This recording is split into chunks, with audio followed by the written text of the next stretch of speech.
सेवाओं में बेहतरीन परिणाम भी सामने आए हैं। हम लोगों ने इस दिशा में जो प्रयास प्रारंभ किए, आज उसके परिणाम हम सबके सामने हैं। लगभग 10 करोड़ लोगों को आयुष्मान भारत में या मुख्यमंत्री जन आरोग्य योजना के अंतर्गत हम लोग आज के दिन पे 5 लाख रुपए की स्वास्थ्य बीमा का कवर दे रहे हैं। आज कोई गरीब ये नहीं कह सकता कि स्वास्थ्य सुविधा के अभाव में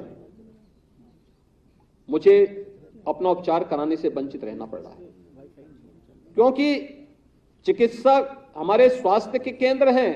गवर्नमेंट डिस्ट्रिक्ट हॉस्पिटल हो, सीएससी हो, पीएससी हो, इनमें तो स्वास्थ्य की सुविधा मिल ही रही है, मेडिकल कॉलेज में भी मिल रहे हैं। और किसी को अन्य मेडिकल कॉलेज में, प्राइवेट संस्थान में जाके करना है तो 5 लाख रुपए का स्वास्थ्य बीमा का कवर भी उसको उपलब्ध हुआ है। डायलिसिस की सुविधा 72 जनपदों में डायलिसिस की सुविधा उपलब्ध करवाई जा चुकी है। हर जिले में आईसीयू स्थापित हो चुके हैं। बेहतरीन स्वास्थ्य की सुविधाओं को आगे बढ़ाने के क्रम में 108 और 102 की जो एम्बुलेंस सेवा है, उनके रिस्पांस टाइम को भी न्यूनतम स्तर पर लाने के प्रयास किए गए हैं और उसके भी अच्छे परिणाम सामने आए हैं। जब प्रयास प्रारंभ होता है तो परिणाम भी उसी प्रकार से हम सबके सामने प्राप्त होते हैं। आज 2 एम्स भी गोरखपुर में और रायबरेली में कार्य करना प्रारंभ कर दिए हैं। मेडिकल कॉलेज के साथ नर्सिंग कॉलेज और पैरामेडिकल की भी कोर्सेज प्रारंभ हो, क्वालिटी दी जाए, जिसके बारे में डिप्टी सीएम पाठक जी बता रहे थे कि मिशन निरामया के अंतर्गत एक बड़े अभियान को आगे बढ़ाने का कार्यक्रम चल रहा है। क्योंकि चिकित्सक के साथ साथ पैरामेडिक्स और नर्सिंग स्टाफ की अपनी भूमिका है और बैकबोन होता है इस पूरी स्वास्थ्य सेवा का।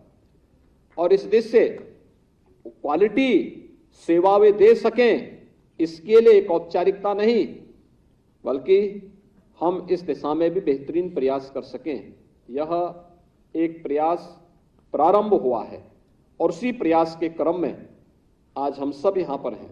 पहली बार प्रदेश में चिकित्सा और स्वास्थ्य की दृष्टि अगर हम देखेंगे, इन सेवाओं के स्ट्रेंथनिंग के लिए हम लोगों ने प्रदेश में चिकित्सा शिक्षा में आमूलचूल परिवर्तन के लिए इनका अपना एक स्वयं का विश्वविद्यालय सरदार अटल बिहारी वाजपेयी जी के नाम पे यहां पे एक लखनऊ में बन रहा है। और उसी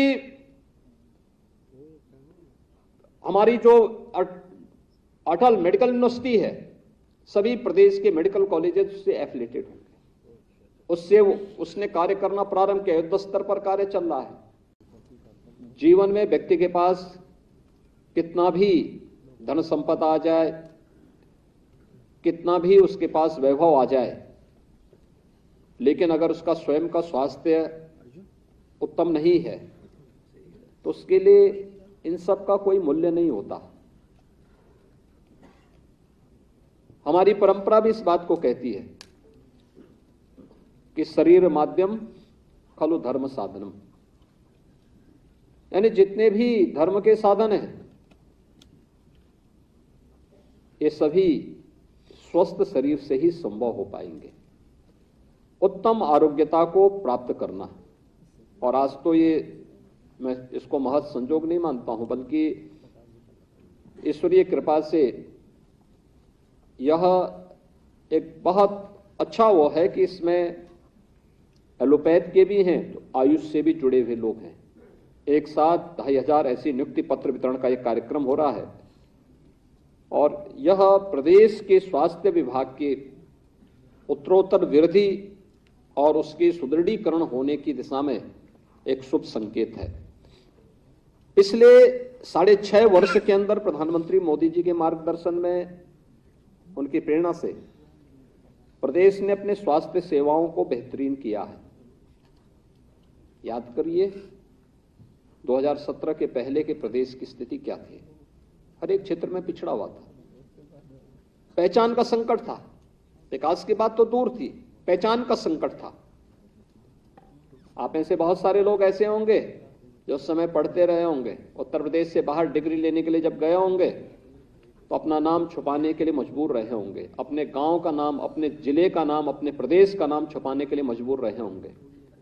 ज्यादातर लोग अपना नाम दिल्ली या कहीं और राज्य का दिखाते थे, लेकिन आज मैं कह सकता हूं कि 6-6.5 वर्ष के अंदर किए गए प्रयासों का परिणाम है।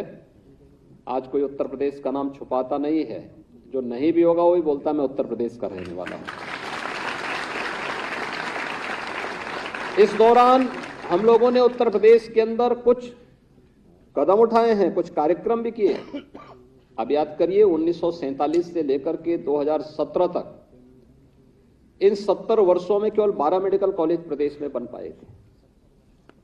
और अगर हम उससे पहले से देखें कि कुल मेडिकल कॉलेज 2017 तक कितने बन पाए थे, इनकी संख्या मात्र 17 थी। इस दौरान 18 मेडिकल कॉलेज तो क्रियाशील हो गए और 14 नयों का निर्माण हो रहा है, जिसको हम इस सत्र में और अगले सत्र में, जिन पर हम फिर से प्रवेश की प्रक्रिया को वहां भी प्रारंभ करने जा रहे हैं।